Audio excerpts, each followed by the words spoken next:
Solitude, the Quiet Place, Part 2.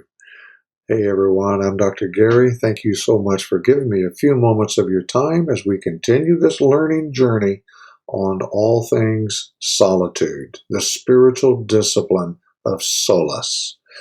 Before we dive into this material, would you be so kind to share this content on your social platform to let others know about this learning opportunity of all things spiritual disciplines and all things deeper Bible understanding?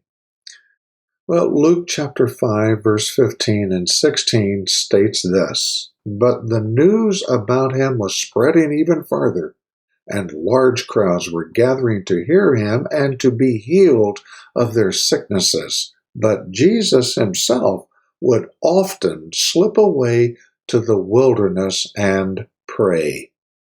Solitude and community are twin pillars of the spiritual life, the two legs by which we travel the way of Jesus, solitude and community. You see, the problem is many of us in the digital age never really go all the way into solitude and community. Instead, we're often alone.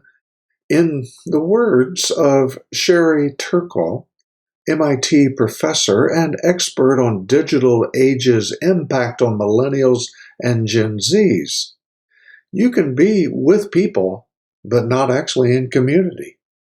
Never have relationships go beneath the surface where you know and are known.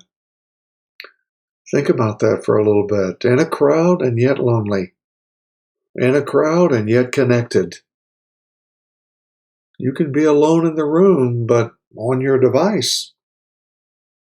We're drawn to solitude, like we're drawn to community, but we're also scared of it.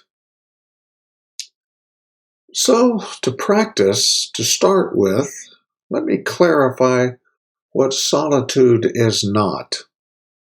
First, it's not loneliness. Richard Foster, in The Celebration of Discipline, writes, "Loneliness is inner emptiness. Solitude is inner fulfillment. Loneliness is a felt absence, but solitude is a felt presence. Loneliness is a gnawing, aching in the human heart for unrequited love, the gaping wound of the modern soul. Sociologist tells us that Gen Z is the loneliest generation of all time. But solitude is not loneliness. Secondly, it's not aloneness. The Hawaiian pastor Wayne Cordeiro, he says that there is a difference between isolation and solitude. They contain similar characteristics, but they are worlds apart. Solitude is a chosen separation for refining your soul. Isolation is what you crave when you neglect the first. Isolation is a movement away from relationship. Solitude is a movement toward relationship. Finally, it's not aloneness. When social scientists study the effect of solitude on the human person, they distinguish between solitude and aloneness. Aloneness is what introverts love. It's when we're not with other people, but we may be texting people or watching TV or reading a book or folding laundry. We're alone, but we're not in solitude. This is a crucial distinction because many people mistakenly assume that solitude is a preference-based spiritual discipline for introverts.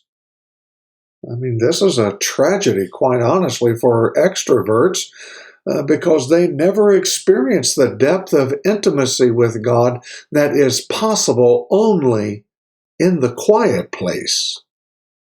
And it's a tragedy for introverts too, because solitude is wrapped into spiritualized version of a little me time. Studies show that once you distinguish between solitude and aloneness, introverts have no higher desire for or enjoyment of solitude than extroverts.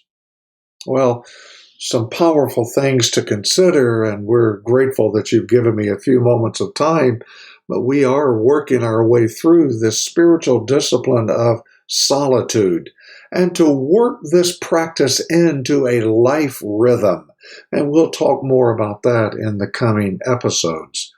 But for now, I'm grateful for your time, and I would be even more grateful for you sharing this content on your social platform so that others can know and grow in this learning community. Until we can meet again, we bid you Godspeed. Bye for now.